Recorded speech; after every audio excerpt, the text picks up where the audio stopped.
So a follow-up to a Maller monologue in a previous edition of the show. The curtain has come down on one of the stars of the offseason. A lot of hype, a lot of celebration when this guy got his contract. If you have not heard by now, it is a turn at the lights, the party's over situation for Jacob deGrom. deGrom is done for the Rangers. He is out. He's going to have Tommy John surgery to repair the ligament in his pitching elbow. So they will transfer a ligament from another part of his body or a cadaver and put that into his arm. And he's had that before. The operation will take place next week. And the timing means that deGrom is out for the rest of this season and at least the first part of next season, but more likely than not, considering how brittle he is, he's out for next year as well for the Texas Rangers. So that is the story.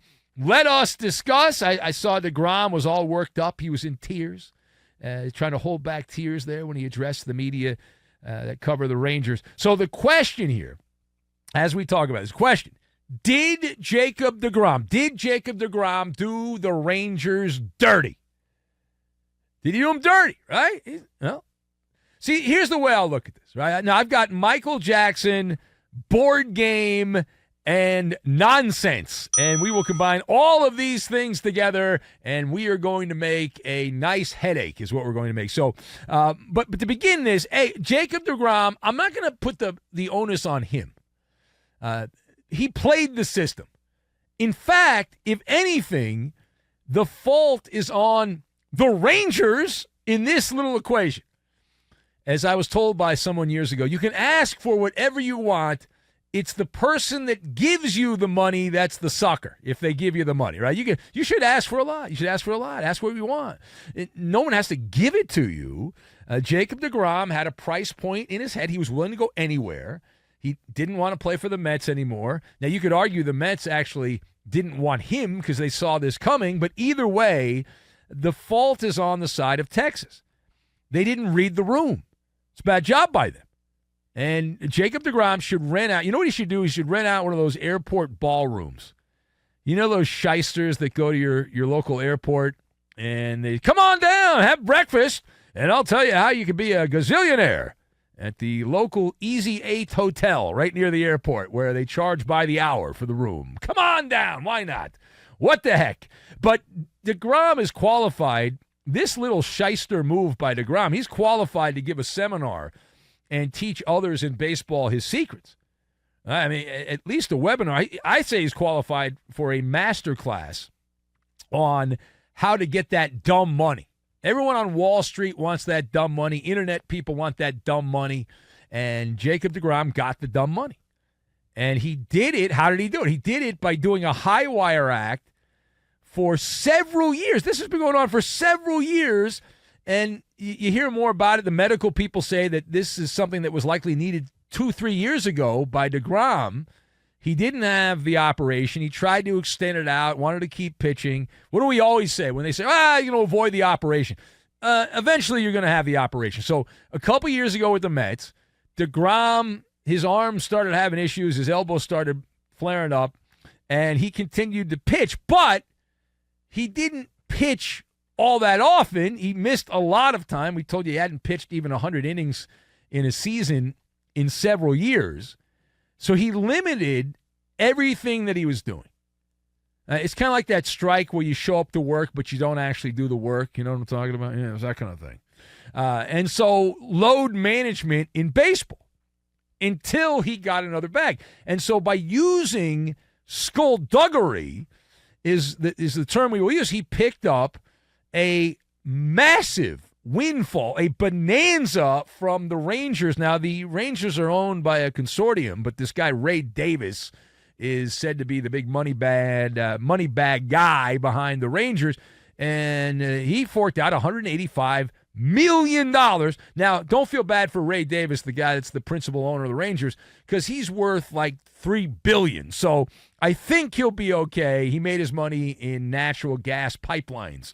So that seems like it continues to make a lot of money. There's no end in sight to that. But in return, here's what the Rangers got. They got 6 starts. 6 starts, that's it. And now, if you look forward, Jacob deGrom will be 36 years old in the twilight of his career when he comes back in likely 2 seasons gone. So this year, next year. So I guess the start of, we're looking at 2025, you'll get deGrom. And the contract includes a Tommy John surgery clause. So the Rangers and deGrom knew this was a possibility. They put a clause in the contract. But here's my favorite part, the chutzpah, as my grandfather would say, of baseball negotiations and baseball contracts. So Tommy John surgery clause, what does that mean? Does that mean the Rangers can recoup losses, get some of that $185 million back? No! It simply means that there's an extra year option for the team, which means that now the Rangers, if they want, can pay deGrom anywhere from $20 to $37 million when he's 40 years old. So they have a new team option. What could possibly go? That's a bargain. What could possibly go wrong with that? The nonsense continues. Now, meanwhile, the Mets are doing a happy dance right now because they have had a good run. Now, team's not very good. They're mediocre, the Mets. But their medical staff has hit 3 home runs. They not only dodged the deGrom Tommy John, they also had a draft pick named Kumar Rocker a couple years ago. They didn't sign him. He left because he was upset. The Mets were concerned about his arm.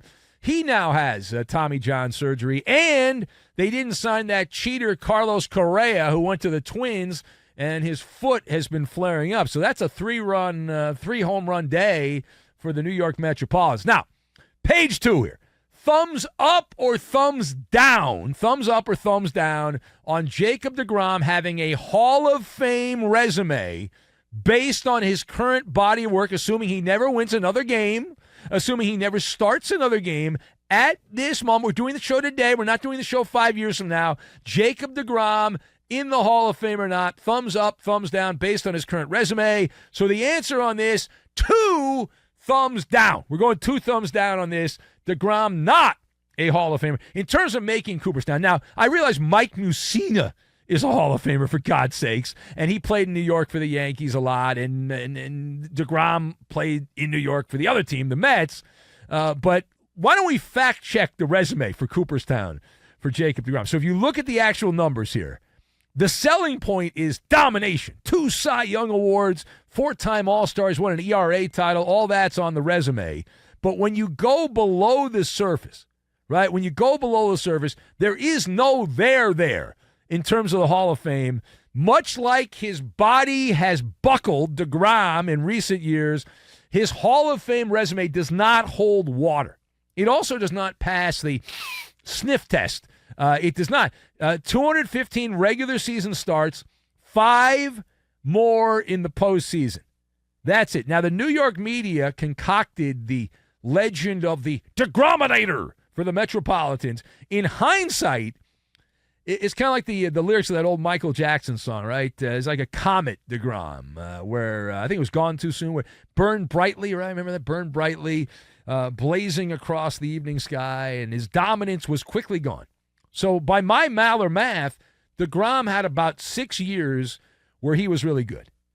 And that's it. That's all there is. That's it. Now, that's good. That's better than I've had. I haven't had one good show. I've been here 20 years. I've never had one good show. But he had 6 years where he was really good. And the rest of the time, undependable. Now, a lot of people are saying, well, Sandy Koufax is in the Hall of Fame. Well, Koufax pitched 12 seasons. Although those that know Koufax, the first part of his career sucked. He didn't become dominant until years later. But he started, I think he appeared in almost 400 games, Sandy Koufax. Now, is Jacob deGrom's case to get in because of Koufax, is that strong enough? No. You know who the comps are? I was trying to figure out who the comps to deGrom. Guys that were good for a short amount of time. Corey Kluber You know, Corey Kluber's won 2 Cy Young Awards. He's still pitching. Never heard of him. Well, he plays for the Red Sox now. They suck. That's why. But Corey Kluber's won 2 Cy Young Awards. Not a Hall of Famer. Tim Lincecum with the Giants, who actually had a longer career. I don't think of him as a Hall of Famer. He won 2 Cy Young Awards. It was a 4-time All-Star just like Jacob deGrom. And so, to me, those are the contemporaries. So if you're going to put deGrom in the Hall of Fame, you got to put Kluber and you got to put Lincecum in the Hall of Fame. All right, last word here. So, are the Rangers now cooked in terms of winning the World Series without deGrom? The answer is N+0. That is the answer. So I'm going, no, they're not cooked in terms of winning the World Series. I'm going to be Benny Brightside on this. I like what I've seen by the Rangers so far. The pitching has been much better. Some of these guys that have bad resumes have pitched above their means. That does scare me somewhat because normally by the end of the season, if you've been mediocre your entire career, by the end of the year, you will be mediocre. And you'll suck for a month and a half or 2 months of the season, and that could derail, in theory, the Rangers. But no, I'm Benny Brightside here. I mean, it's you play the board game, figure it out. And deGrom's only been there 10% of the games. The Rangers have played 60 games, so they played 40% of the season, and deGrom has only played in 6 games. They've won all 6. He didn't pitch well the first couple starts, if I remember correctly. But listen, there are going to be some snags. Yes, there will be snags. Will there be complications in the dog days after the All-Star break? Will the Rangers have to go out and make a trade for someone to improve the back end of the bullpen, if you will, or the middle part of the bullpen? Yes, of course, but they can overcome it. Clearly, they're committed to try to win in holy Ed in Arlington, Batman, our caller from Arlington, because they're going for it. They have a top-notch offense. And the pitching, adversities create opportunities. And you look around, you got Dane Dunning, John Gray, Martin Perez. Oh, he got off to a good start. He's been less than impressive of late. Nathan Eovaldi's been the top pitcher. He's a Cy Young leader, if you will, in the American League right now for the Rangers. And so those guys will have the opportunity to write their name in the Book of Legends.